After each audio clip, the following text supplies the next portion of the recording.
Your spiritual journey is unique. A talk with Unmani.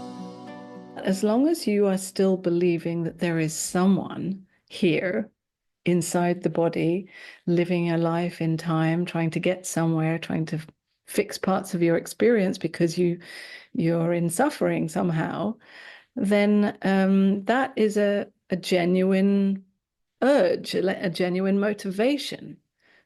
Just by saying that there's no one here, it doesn't mean that you actually recognize truly that there is no one here until you do, until suddenly you recognize, you realize, oh yeah, of course, there's never been anyone here, right? I've just been believing in a thought, a belief. And once you recognize that, then more and more starts to unravel. Yeah, all the other beliefs that seem to kind of be hanging off that fundamental belief that I am someone, I am me, they start to also slowly, in their own time, start to unravel. And then more and more in your lived experience, you have an experience of more freedom, more connection, more openness in your relationships, in your life, more sense of, embodied freedom. But it's a process. It's a process of massive transformation, but it happens step by step, slowly, slowly, in its own time, and it's very different for everybody. So there isn't a formula where I can say, okay, you do step one and step two and step two, and then, you'll get there. Because actually it is such a mysterious, unique unfolding and unraveling.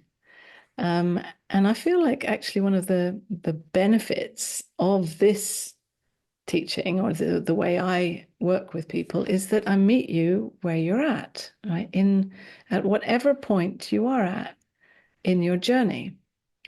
And that's what makes actually this message very unique. I am not just speaking like generally. I might do a little bit of speaking generally sometimes, of course, but on the whole, I'm responding to where you are. And we work together with undermining certain beliefs or reinforcing certain, the recognition. And so it's in a way, it's an energetic dance that happens between the knowing of who you are, like recognizing that more and more, like this energetic resonance that grows over time more and more as you are immersed in this recognition, in this message, in this frequency, and then simultaneously working personally with beliefs that you might have about who you are, or identities that are still playing out in your daily life. And that combination, I feel, can be very healing and very transformative. So yeah, it's, as I speak about this, I can feel that in me it's very unusual, right? It's very I don't normally speak like this. If anything, I'm normally playing it down, like, oh, it's nothing. It's, there's no one to do anything, and there's no goal. So, because if I start to sell, in a way, oh, it's such a big transformation. You can get this and you'll have this amazing experience. Your life is going to change. And you'll just be you'll be in bliss all the time. Of course, that would probably sell a lot more. But that isn't true. And it doesn't, I mean, it is true to some degree, but not in the way that people will hear it. People tend to hear that as, I can have this special kind of experience. Yeah. And actually, it's not that this I will get anything. This I, in fact, will lose everything. And that's not necessarily something that many people want, right?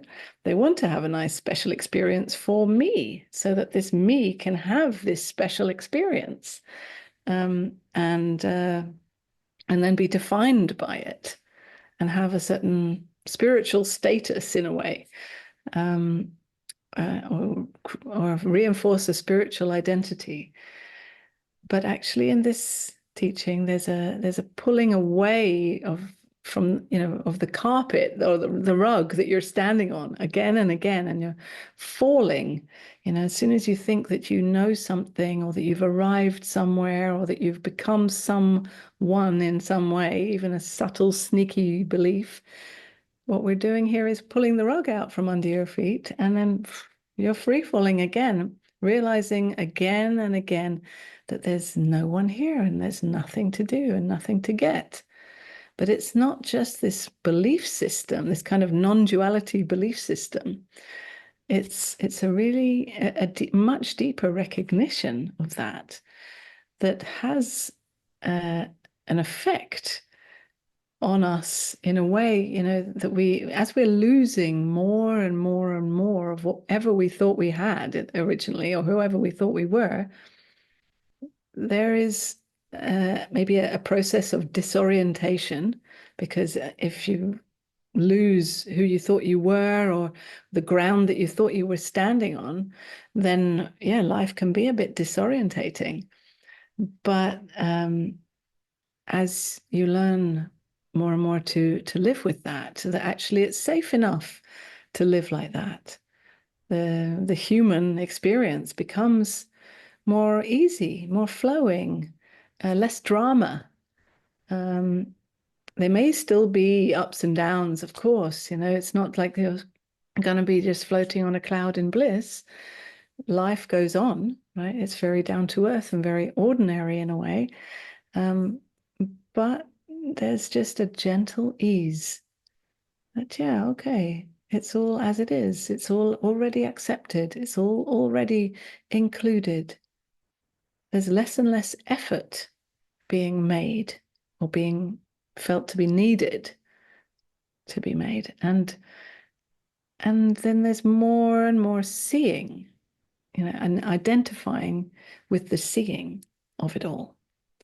Simultaneously, there's a fully living as this human, but less identifying with this human. And this creates more and more ease. Yeah. But it's a gentle transformation.